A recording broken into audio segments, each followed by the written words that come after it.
माल ग्रंथ चल रहा है। भक्त प्रहलाद का चरित्र का वर्णन कर रहे महाराज।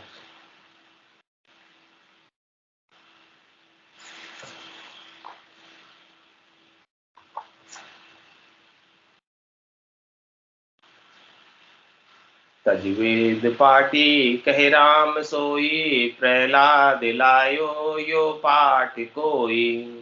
तब ऋषि जी मत तत्काल भागो, पोसाल माही राम धुन लागो।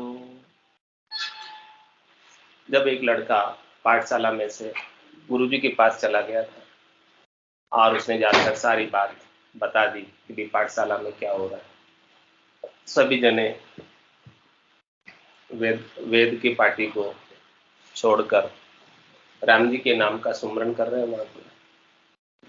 तो ये पाठ प्रहलाद जी लेकर आए राम जी के नाम के सुमरन कर। तब ऐसी बात जब उन्होंने सुनी तब शुक्राचार्य जी और संडामृत जी दोनों ही ऋषि, तब ऋषि जी मत तत्काल भागो, जिमते जिमते ही भोजन प्रसाद पाते पाते ही तुरंत पाठशाला आए और को देखा वहां पर आकर। तो पोसाल माही राम धुन लागो, पाठशाला में तो राम जी के नाम की रामधुन लग रही है, सब राम नाम का सुमरण कर रहे हैं। तब एहे धाकल ऋषि हाक कीवी, या सीख तुमने कहो कौन देवी। तब जो दोनों ऋषियों ने, शुक्राचार्य जी ने और संडामृत जी ने ऐसी हाक पाड़ी, डराया तेज आवाज में और कहा कि ये सीख आपको किसने दी। वेदों का ज्ञान को छोड़कर, राजनीति शास्त्र को छोड़कर, ये सारा जो है राम नाम का सुमरन करने का सीख बात तुमको किसने बताई। कर रीस भारी कहे बेण साठा, तज ए लवल्या गहोहात पाटा। तो दोनों ऋषियों ने बहुत रीस की, क्रोध किया और कठोर वचन कहे तेज आवाज में। और क्या कहा, तज एहे लवल्या गहो हाथ पर, जो आपने राम नाम की लिव लगा रखी है, राम नाम की धुन लगा रखी है। लिव का मतलब कंटिन्यूस, सतत, लगातार जो आप राम नाम का सुमरन हो रहा है, इसे छोड़कर हाथ में पाठी पकड़ो, वेदों का ज्ञान, वेदों की ऋचाएं, ये सब सीखो। तो प्रहलाद बोले सुन ऋषि राई, पाटी जिजेला लिखा राम माही। क्या कहा, कोई बात नहीं, आप कह रहे हो पार्टी लो, ले लेंगे पार्टी हमारे ऊपर, लेकिन पार्टी लेकर भी उसमें राम ही लिखेंगे। राम के सिवाय दूसरा तीसरा अक्षर भी नहीं लिखेंगे। रा और मैं के अलावा तीसरा कोई अक्षर हमें आता ही नहीं है, लिखना ही नहीं है, सुनना ही नहीं है, बोलना ही नहीं है। क्यों नहीं लिखना, क्यों नहीं सुनना, क्यों नहीं बोलना, क्योंकि उभय अंक सो लिव लगे तीजी जोला था। 52 अक्षरों के अंदर 2 अक्षर ऐसे हैं, प्रकार और मकार। इन 2 अक्षरों से ही लिव लगती है, कंटिन्यूस होता है, सतत होता है। और ये 2 अक्षर ऐसे हैं, स्वयं प्रकाश में, सूर्य और चंद्रमा की तरह प्रकाशित। प्रकार ब्रह्मवाचक है, मकार मायावाचक। प्रकार अग्निवाचक है, सूर्यवाचक है, मकार चंद्रमावाचक है, शीतलतावाचक। तो ये दोनों ही अक्षर हमें अति प्रिय है। इन दोनों अक्षरों के अलावा 52 अक्षरों में से हमें और कुछ भी नहीं सीखना। तो प्रहलाद बोले सुनो ऋषि राई, पाटी जे जेला लिखा राम माही। लिख दे, ले लेंगे पाटी, आप कह रहे हो, लेकिन लिखेंगे राम नाम और कुछ नहीं लिखेंगे। तो इस प्रकार से झगड़त झगड़त बहुत दिन होई, प्रहलाद ऋषि की माने न कोई। इस प्रकार से उनके आपस में विवाद चलता रहा और प्रहलाद जी ने ऋषि की एक भी बात नहीं मानी।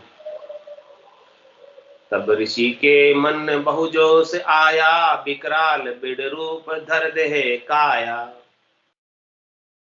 तब संडामृत जी को और शुक्राचार्य जी को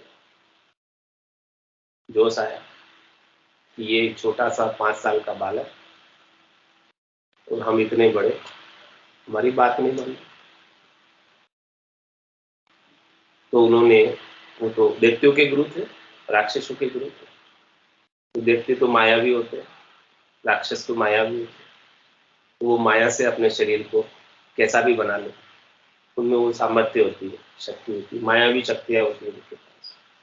तो उन्होंने माया की शक्ति से अपने शरीर को विकराल कर दिया, विद्रूप कर दिया, यानी भयानक शरीर धारण कर दिया दोनों ने, डराने के लिए बालक को। तो ऐसे रूप को देखकर पाठशाला में जितने उनके मित्रगण थे, देखत सबको मूर्छास होई, प्रहलाद बिन जी मृतक प्राण सोई। ऐसे विकराल रूप को, विद्रूप को देखकर, विशाल काय शरीर को देखकर, राक्षसी शरीर को देखकर सब बालकों को मूर्छा हो गई, बेहोश हो गए सब बालक देखते। इतना भयंकर रूप, एक केवल प्रहलाद जी के बिना सब मृतक जैसे हो गए रूप देखकर ही। तो प्रहलाद जी को कुछ असर नहीं हुआ ऐसे विकराल रूप का भी, विड रूप का, कि प्रहलाद जी तो दृढ़ थे, मजबूत थे, डराने से डरते नहीं थे, राम नाम छुटाने से छोड़ते नहीं थे, कितना भी उनको कोई कष्ट दो, इतनी दृढ़ता थी, इतनी मजबूती थी। तो फिर ऐसे विकराल रूप के अंदर प्रहलाद ऊपर टटकार आया, तज एह लवल्या के मारूंगो भाया। तो प्रहलाद जी के ऊपर निशाना करते हुए, उनके ऊपर टटकार करते हुए आए दोनों ही ऋषि, एक इस तरफ से एक इस तरफ घेर लिया उनको, और बोले कि तज एह लवल्या के मारूंगा भाया।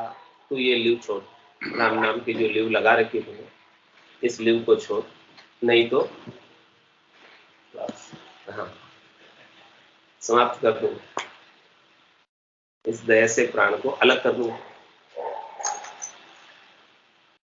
तो ऋषिदात जोड़ा बहुविध भाई, प्रहलाद मुस्क्यो चस्क्यो न भाई।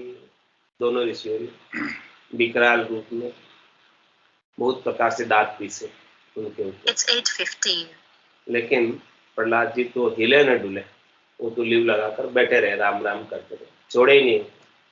कितना भी कुछ भी हो जाए, बाबा राम नाम नहीं छाड़े, वो तो राम नाम को छोड़े नहीं, इतनी दृढ़ता।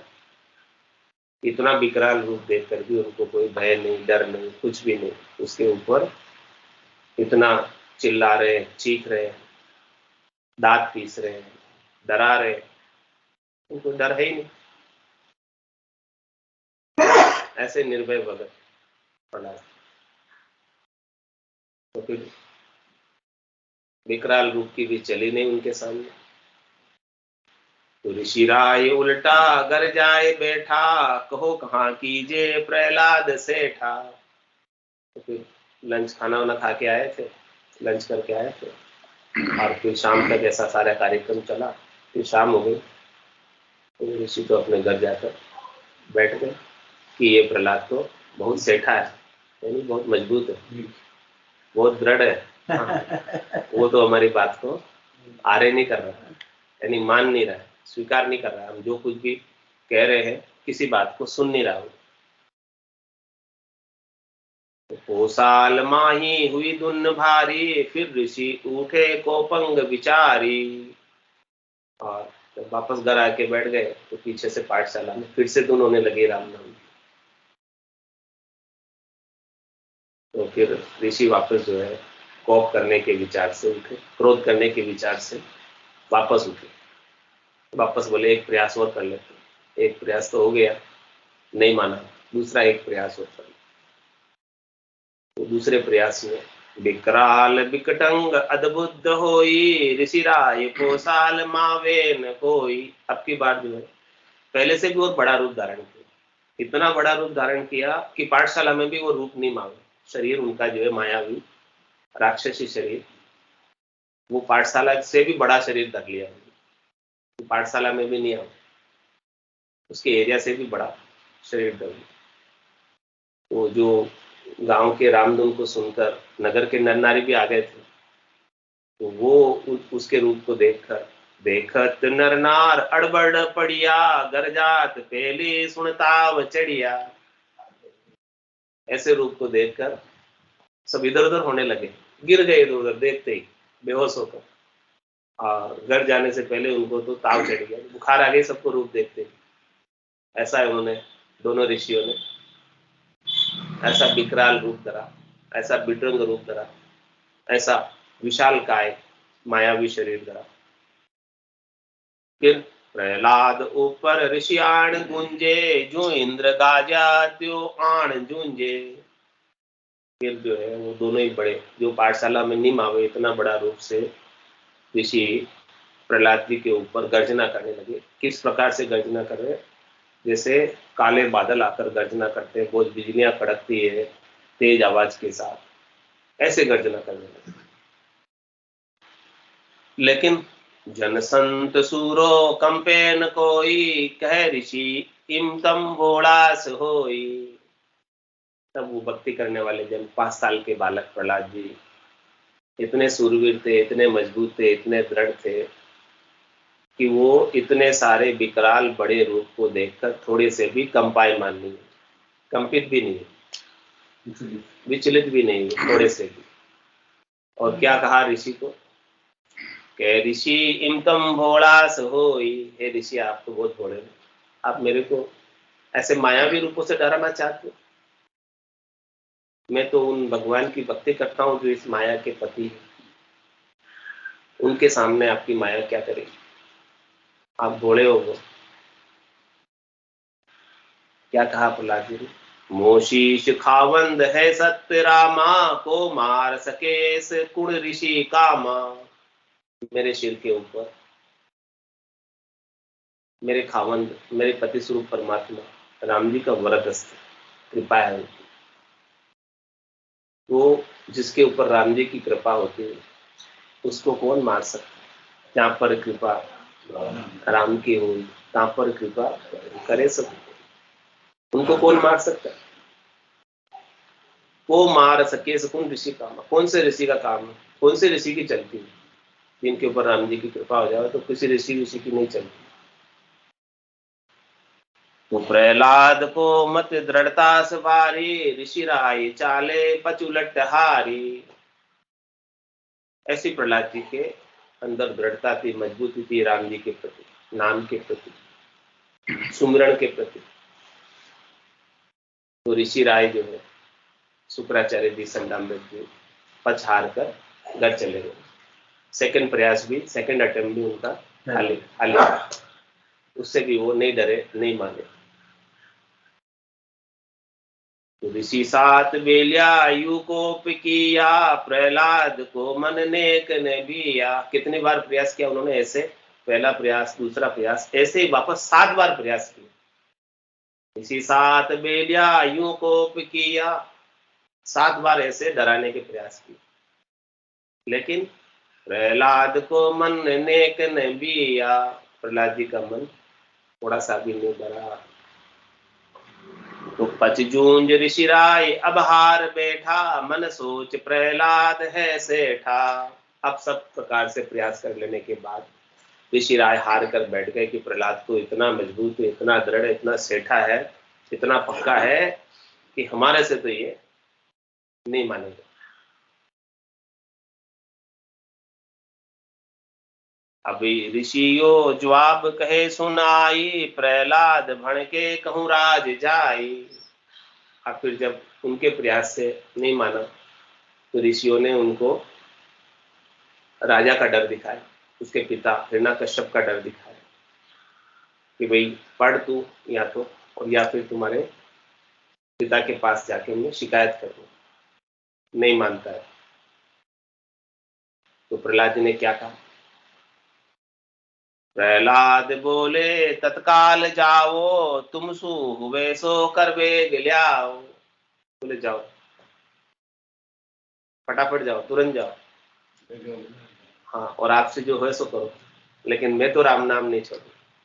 आपको शिकायत करनी है मेरी, करो, लेकिन मैं राम नाम करना नहीं छोड़ूंगा। और क्या कहा प्रहलाद जी ने ऋषि को, संडामृत जी को, शुक्राचार्य जी को, तम झूठ झूठा है बाप मेरा, हे राम साचा में पेक चेरा। तुम भी झूठे हो और मेरा बाप भी झूठा, केवल सच्चे है तो राम जी, और मैं उनका पक्का चेला हूं, राम जी का पक्का चेला हूं, पक्का भगत, सतराम जी का भगत। क्यों, राम जी कल भी थे, आज भी हैं, कल भी रहेंगे। वो अजोनी अजन्मे निरंजन निराकार राम जी, जिनके बिना एक सुई की नोक के बराबर जगह भी खाली नहीं है। मैं ऐसे समर्थ राम जी का चेला हूं, जिन्होंने एक पल के अंदर सारी सृष्टि रच दी और एक पल के अंदर सारी सृष्टि को लय कर दो। इतनी सामर्थ्यवान राम जी का मैं चेला हूं। तो बताओ कौन क्या बिगाड़ सकता है? तम झूठ झूठा है बाप मेरा, हे राम साचा मैं पेक चेरा। साचे है तो केवल राम जी को, और बाकी सब देहधारी झूठे। प्रहलाद बोले कहूँ ऋषि तोई, बिन राम तेरी गुणगत होई। और क्या बोले, छोटे से 5 साल के बालक इतने बड़े ऋषि को, हे ऋषि जी महाराज, आप भी बैठ के राम जी का सुमरण कर लो, नहीं तो आपकी भी क्या गति होगी देख लेंगे, आपका भी अच्छा नहीं होगा, आपको भी अपनी गति को सुधारना है, तो जो मैं कर रहा हूं वो आप करें। ऐसी बात जब एक 5 साल का बालक इतने बड़े गुरुजी को बोलता है, तो गुरुजी के मन में क्या होता है? आग लगकर मन में एकदम क्रोध आ जाता है कि छोटा सा बालक मेरे को ऐसे बोल रहा है, मेरे को उल्टा सिखा रहा है, सिखाने तो मैं आया इसको, ये मेरे को सिखा रहा है। तब ऋषि के मन आग लागी, मुझे आड़ मर्याद सब आज भांगी। ये तो मेरी सब आड़ मर्यादा को सब इसने भंग कर दिया, मेरा तो कोई इसे डर है ही नहीं। कर ऋषि तामस अब पंथ दाया, हिरना कुश के दरबार आया। अब ऋषि क्रोध करके दौड़ते हुए रास्ते पर राजा के दरबार में पहुंच गए, शिकायत करी।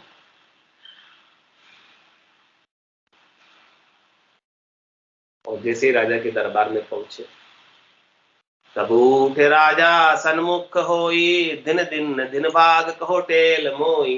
तब राजा ने कहा, राजा ने सन्मुख आकर उनका स्वागत किया, संडामृत जी का और शुक्राचार्य जी, कहा कि आज का दिन दिन है, हमारा भाग्य दिन है, जो आज आप हमें दर्शन देने पधारे हैं। क्या सेवा है, कहिए, मैं आपकी क्या सेवा कर सकता हूँ, कहिए, आदेश करें। आप पधारे कहो पूर्ण काजा, आधीन ए बैण कैसत राजा। मैं आपके वचनों का अधीन हूं, आप जो कहोगे वो मैं करूंगा। आज हमारा भाग्य दिन है, आज का दिन दिन है कि आप पधारे हमारे दरबार में। तब ऋषि बोले सुन बैण राई, प्रहलाद मर्याद न माने काई। तब ऋषि ने कहा, तो शिकायत करने आए। उन्होंने कहा कि देखो, आपका जो पुत्र है प्रहलाद, वो बिल्कुल भी पढ़ाई नहीं करता और हमारी मर्यादा को भांग दे, सुनता नहीं हमारी बिल्कुल, और हमने आपका भी डर दिखाया उसको। वो बोले जाओ भाई, फटाफट जाओ, जो करना है सो करो, मेरे को कोई डर नहीं, परवाह नहीं। तुमरी हमरी सब तोर डारी, कहे नाम शत्रु को साल सारी। तुम्हारी मर्यादा हमारी मर्यादा सबको तोड़कर वो तो शत्रु का नाम लेता है, जिसके लिए आपने मना कर रखा है कि इसका नाम हमारे राज्य में कोई नहीं लेगा, उसका नाम लेता है वो, और पूरी पाठशाला को लगा रहा है। सारे बालकों को बिगाड़ दिया इसने, सारे बालक इसके साथ लग के बिगड़ गए सब। तब सुन हिरना कुछ पोपस किया, ऋषि लार जोधा बलवान दिया। तब हिरना कुछ ने भी क्रोध किया और ऋषियों के साथ बड़े बड़े उनके राज्य के अंदर पहलवान थे, उन पहलवानों को भेजा, बलवान बलशाली पहलवानों को डराने के लिए और भेजा। तब ऋषि कहे सुन जो सब कोई, हे राजा इनके बस न होई। तब ऋषि ने कहा कि ऐसे बड़े रूप धर के तो हमने भी कोशिश करी, ये इनके बस की बात नहीं है, जो आप पहलवान भेज रहे हो वो तो हम पहले ही बन के इनको डरा दिए, लेकिन वो डरे ही नहीं। इनसे क्या होगा, कुछ नहीं होने वाला, इनको कुछ फर्क नहीं पड़ने वाला। तो बहुविध हुनर में सुन किया, हुओ गजरीच धर रूप लिया। मैंने क्या क्या नहीं किया, 7 बार प्रयास किया मैंने इनको डराने का। बहुत प्रकार के मैंने मायावी शरीर धरे, मैंने हाथी का शरीर धरा, रीछ का शरीर धरा, इन सब ऐसे बड़े बड़े विड्राल रूप धरकर इनको डराने का प्रयास किया। विकराल बिन डोल अद्भुत होई, प्रहलाद काप्यो न संख्यो न कोई। वो तो थोड़ा सा भी कंपित भी नहीं हुआ, उसके मन में थोड़ा सा भी डर नहीं बैठा, थोड़ा सा भी वो शंका नहीं कर रहा है कि क्या होगा, मैं इनकी बात मान लूं नहीं तो मेरा ये क्या करेंगे, वो डर ही नहीं है उसको बिल्कुल भी। ए बेन ऋषि का सुन तब लिया, तब भूप मन माए चितने के बिया। जब ऐसे वचन सुने ऋषि के भी, हमने सब प्रयास कर लिया, सब फेल हो गए प्रयास, तब राजा मन में थोड़ा सा डरा, ऐसी क्या ताकत आ गई इसके पास कि मेरा पुत्र होकर मेरे शत्रु का नाम लेता है, मेरे राज्य में पूरी त्रिलोकी मेरा नाम लेती है और मेरा पुत्र होके शत्रु का नाम लेता है। जब भूप बोले सुन ऋषि राय, प्रहलाद सांझे दू समझाए। तब वो हिरण्यकश्यप ने कहा कि मैं शाम को उसको प्रेम से घर पे समझा ऋषि राय, मैं इसको सेट कर दूं। तुम दुख मानो मत कोई सोई, को राम को जपे जुग जीवत मोई। आप दुखी मत हो, राम को जपने वाला मेरे राज्य में जीवित नहीं रह सकता। तो ऋषि राय उल्टे अपगर आया, प्रहलाद ऊपर हुआ कोप भाया। अब ऋषि राय को घर भेज दिया उनको, अब प्रहलाद के ऊपर अब क्रोध करने लगे। सबे राज लोके आबात होई, प्रहलाद हर नाम कहे राम सोई। पूरे राज्य में ये बात फैल गई आग की तरह। कोई भी बात ऐसी होती है राजा के अगेंस्ट, राजा के विरोध में, तो वो बात आग की तरह पूरी जनता में फैल जाती कि राजा का पुत्र होके प्रहलाद राजा के शत्रु का नाम ले रहा, और हमको तो मना कर रखा है राजा ने नाम लेने से, और उनका स्वयं का पुत्र ऐसा नाम ले रहा है। अब सोच करके आ बात बूझी, प्रहलाद को कहो कहाँ है सूझी। राजा ने सोच किया और ये पूछा कि भाई प्रहलाद को क्या सूझाए, वो शत्रु का नाम ले रहा है। ऐसी बात का सोच हो गया हिरण्यकश्यप, चिंता हो गई, उसका मन भीतर से डरने लगा कि मैं सबको डराता हूँ और मेरा ही पुत्र जो है मेरे शत्रु का नाम ले रहा है। हिरण्यकुश को सांसो अन्न नहीं खावे, कद सांझ होवे प्रहलाद आवे। अब ऐसी बात सुनी जब ऋषियों से, अब उसको उसका समय निकलता ही नहीं, कब शाम हो गए, कब प्रहलाद आवे, कब मैं उसको डांटूं, फटकारूं, समझाऊं। अब उसको ये सब काम किए बिना भोजन भी नहीं पावे। तब माए कहे को तत्काल जाओ, प्रहलाद को कहो घर नहीं आओ। तब माता कयादु ने कहा कि आज ये घर आ गया प्रहलाद, तो इसके पिता इसकी खैर नहीं, इसकी खैर नहीं है, तो कोई जाओ तत्काल और कहो उसको कि आज घर ही मत आते, तेरा पिता आज गुस्से में है, क्रोध में, आज घर मत आ, कल आ जाना, तब तक उसका गुस्सा शांत हो जाएगा, फिर आ जाना, अभी आज बहुत क्रोध में है। शीश पिता बहु कोप किया, अन्न पान का खाने सुन राय लिया। इतना क्रोध है कि वो खाना तक नहीं खा रहा, पानी भी नहीं पी रहा, इतना क्रोध आ रहा। प्रहलाद कहे घर जावो उलट सोई, के राय सेती हल बेग होई।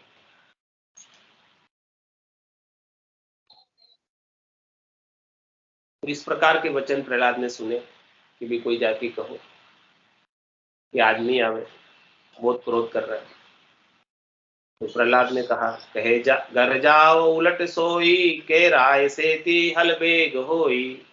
जो आप हल करना चाहते हो समस्या का, वो जल्दी होगा समाधान, जाओ राजा को जाके कह दो, यानी मैं तो आ रहा हूं, मैंने डरने वाला,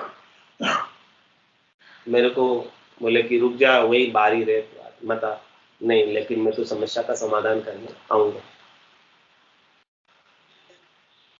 मैं उठाई तत्काल आऊं, कह माए सेती छिप कहाँ जाऊं। मैं तो घर पे तुरंत आऊंगा, कह देना माता से कि मैं कहाँ छिपूं, क्यों छिपूं, क्या मैं चोर हूं, मुझे तो डर ही नहीं किसी को। आ उलट पाछी ओ भेड़ भाके, के माए सेती भय मत राखे। कह देना माता से, हे माता तू बिल्कुल भी डर मत, डरने की कोई आवश्यकता नहीं। क्यों मत डर, क्या कारण उसके पीछे। मैं शरण जाकी शोषा में एवा, त्रिलोक करता समसेंग देवा। मैं उनकी शरण में हूं, मेरे ऊपर उनका वरद हस्त है, उनकी कृपा है, ऐसे वो श्याम है, ऐसे वो राम है, ऐसे वो परमात्मा है, वो पूरी त्रिलोकी के करता है, रचने वाले हैं, रचयिता है, इतने सबल है, इतने समर्थ है। तो मैंने सबल का सरना लिया है, कोई एरे गेरे नत्थु गेरे का शरणा नहीं लिया है कि मैं डरूं। जिसने सारे देवताओं को शक्ति प्रदान करते हैं, जो सबको पोषित करते हैं, जो सबको प्रतिपाल करते हैं, जो सबको रिजत पहुंचाते हैं, ऐसे राम जी का मैंने शरणा लिया, तो मुझे क्या डरने की आवश्यकता। कह माय को जाय मत सोच राखो, प्रहलाद लेवे सुन नाम वाको। ऐसे सबल समर्थ राम जी का नाम लेता हूं, इसलिए हे माता आपको बिल्कुल भी सोच करने की, चिंता करने की, दुखी होने की आवश्यकता नहीं, भयभीत होने की आवश्यकता नहीं। लेकिन स्त्रियां बहुत जल्दी भयभीत हो जाती हैं, और माता को तो अपने बेटे के प्रति प्रेम होता है, तो बेटे को बचाने का प्रयास करती है माता। तब उठ बांधी माँ पास आई, तम बात प्रहलाद मन नहीं भाई। तब जो राजमहल से बांधी गई थी, दासी गई थी कयादु की, प्रहलाद को कहने कि भी आज मत आना घर पे, तो प्रहलाद ने उसको वापस भेज दिया ऐसी बात कह के। तो वो माता कयादु के पास आ गई और कहा कि भी प्रहलाद को आपकी बात अच्छी नहीं लगी, घर पे नहीं आने। कहे बेण एवा नह तोड़ सारा, प्रहलाद को कुछ भयो है बिचारा। क्या बेन, तू सारा नह तोड़ दे, सारा मोह तोड़ दे, तो तेरे को जो मोह, बस तू ऐसी बात कह रही है, तेरे को पुत्र मोह हो रहा है इसलिए तू ऐसी बात कह रही है, तेरे को भय लग रहा है, डर लग रहा है, मोह हो रहा है, वो बात तो कि तुझे ऐसा विचार लग रहा है, तुझे मोह हो गया पुत्र से, इसलिए ऐसी बात तू कह रही, वो तोड़ दे तू मोह। मैं दृष्ट देखी हैरान होई, प्रहलाद बोले सुनो और कोई। क्या कह रही बांदी, मैंने उसे देखा बोलते हुए, 5 साल का बालक है, और मैं उससे बोलते हुए देखकर हैरान हो गई कि ये प्रहलाद ही बोल रहा है, इसके अंदर और कोई दूसरा बोल रहा है। इतनी ताकत, इतने जोश से बोल रहा है, इतनी बड़ी-बड़ी बातें बोल रहा है। 5 साल का बालक तो ऐसे बोल नहीं सकता, ऐसी बातें बोल रहा है। हे रानी सुन जवाब बा, कहाँ भूप राजा अद्भुत भेवा। वो तो ऐसे अद्भुत भेद की बात बता रहा है, ऐसे रहस्य की बात बता रहा है जो बड़े बड़े ऋषि भी नहीं बता पाते, ऐसी बात बता रहा है। और उसके सामने तो कौन क्या अड़ते हैं, ऐसी बातें करते हैं। बोलत ऐसी तप तेज माई, हे रानी ताशीष जो को भय नाई। ऐसे तेजी के साथ बोलता है, ऐसे जोश के साथ बोलता है, ऐसी दृढ़ता के साथ, मजबूती के साथ बोलता है, इतनी पक्की बात बोलता है कि उसको कोई डर ही नहीं किसी का। ऐसा निर्भय होकर बोलता है, ऐसे निर्भय वचनों का, निष्पक्ष वचनों का उच्चारण करता है प्रहलाद को। कहे राम इन वेद सोई, हे रानी में देख हैरान होई। हिरणाकुश के राज में राम बोलना मना है, लेकिन वो तो निर्भय होकर राम राम बोल रहा है। मैं तो हैरान हो गई उसे देखकर कि इतनी निर्भयता उसमें आई कहां से, इतनी मजबूती आई कहां से। सुन रानी ए बेण बहुत सोच किया, प्रहलाद को भेव किन ज्ञान दियो। अब रानी को भी ये बात सुनकर सोच हो गया, क्योंकि उसका पिता तो राम जी के नाम लेने वाले को बगसता नहीं, जीवित नहीं छोड़ता। प्रहलाद को ये भेद किसने दे दिया, जोड़े धाड़े नाम लेने। तब सोच रानी या शुद्ध की भी, मन माय जानियो श्रेयांश देवी। तब उसने विचार किया और मन में ही सोचा, यहाँ पर श्रेयांश नाम की कुमारन है, उसे नहीं दिया होगा, उसे नहीं ये सारा बताया होगा, क्योंकि वो रास्ते में पाठशाला में, रास्ते में उसका घर आता, तो उसे नहीं सारा बताया होगा। अब सांझ होई प्रहलाद ध्याया, श्रेयांश देके घर पाठशाला से लौटने का समय हो गया, और बीच में ही वापस श्रेयांश कुमारन का घर था, तो उसके घर के पास आया। मैं शिष्य तुम गुरु दे सीख मोई, होई। वापस पहले तो दृढ़ता ले ली थी वो बिल्ली के बच्चों से, जो बचा लिए थे राम जी ने। 5 बर्तन बीच में एकदम न्यावड़े में कच्चे रह गए थे, और उसमें से बिल्ली के बच्चे खेलते हुए निकले, क्योंकि श्रेयांश कुमारन ने प्रार्थना की थी कि हे राम जी, मैं तो भूल गई और मैंने आग लगा दी, इसमें 5 बिल्ली के बच्चे गलती से भूल से रह गए इसमें, मैंने तो आप रक्षा करना। और जब प्रहलाद जी के सामने न्यावड़ा खोला, तो खोलते खोलते 5 बर्तन कच्चे निकले, उसमें से बिल्ली के बच्चे खेलते हुए निकले। तो दृढ़ता तो पक्की मजबूती आई गई थी उस समय। और फिर वापस रिटर्न में, मैं शिष्य तुम गुरु, मैं आपका शिष्य हूँ, आप मेरे गुरु। दे सीख मोई, मुझे और शिक्षा दो, मुझे और ज्ञान दो, मुझे और बात समझाओ, बताओ क्या। हे राम के माय कुण जाग होई, हे श्रेयांश माता, मुझे बताओ कि राम जी कौन सी जगह होते, कहाँ होते, कहाँ रहते। तो ऐसी बात सुनकर माता श्रेयांश देवी वो राम जी का वर्णन करेगी कि वो राम जी कहाँ हैं, किधर हैं, कैसे हैं, उनका स्वरूप क्या है, उनका आकार क्या है, और वो क्या करते हैं, क्या नहीं करते हैं, सारा वर्णन कल बताएंगे। आज की सत्संग चर्चा का समय पूर्ण होता है। बोलो राम सतगुरु देव जी महाराज, धन्य हो परम दयाल सतगुरु सुखराम जी महाराज, धन्य हो अनंत श्री सतगुरु सुखराम जी महाराज के ज्ञान सतगुरु भगवान, धन्य हो केवली भगवंता ने धन्य हो जीवा तारण जहाज ने धन्य हो मोक्ष के मालिका ने धन्य हो अनंत कोटि संतान ने धन्य हो राम हमें राम राम राम राम राम राम सा सब संताने सत्संज्ञा ने राम राम राम राम राम राम।